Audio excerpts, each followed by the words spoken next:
สบายดีมาเจอกับพวกเราอีกเช่นเคยเนาะกับทีมงาน SKT Solution มื้อนี้พวกเราจะมาสอนเกี่ยวกับวิธีตั้งหน้าเจียของ Microsoft Office 2010 เนาะเราเปิดหน้าเจียขึ้นมาหน้าเจียทำอิฐจะเป็นอันนี้เราจะสังเกตเห็นว่าปัจจุบันมันบ่มีขอบเส้นขอบของการเขียนเนาะเราจะไปเอาเส้นขอบของมันเข้ามาที่ปุ่มสามเหลี่ยมคัสตอมตัวนี้ลงมา more comment ไปที่ advanced แล้วเลื่อนลงมาซอกหา text border text border ตัวนี้เนาะติ๊กตัวนี้แล้วโอเคเวลานี้เราจะเห็นขอบเขตการกำหนดในการเขียนของเราแล้วเราอยากกำหนดระยะห่างซ้ายขวาหรือว่าเทิงลุ่มอยากให้มันอยู่ระดับส่ำใดเข้ามาที่เพกเลเยอร์แล้วมา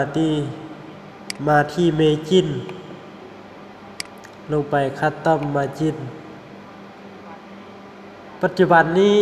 การโซของมันจะโซเป็นนิ้วเนาะเพราะฉะนั้นในการโซเป็นนิ้วเราจะสังเกตยากเราจะเปลี่ยนให้มันโซเป็นสังตีเพื่อที่เราจะคิดรายงานเรากลับเข้าไปที่ปุ่มสามเหลี่ยมนี่คือก็เนาะเข้ามาแอดวานซ์เลื่อนลงมา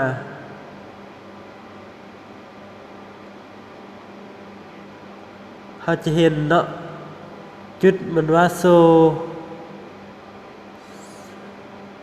ตัวนี้เนาะมันจะเป็นนิ้วเราเปลี่ยนเป็นซังติเมตรแล้วก็กดโอเคเราเข้ามาที่ตั้งค่าอีกทีนึงตั้งค่าหน้าเจอีกทีนึงเข้าไปคัสตอมมาจินเวลานี้มันจะเป็นซังตีเนาะแต่อย่างว่าท็อปเราอยากให้มันเป็น1ซังตีทับ1ซังตีบอตตอมทางลุ่ม1ซังตีซ้ายขวาให้เป็น2ซังตีเนาะ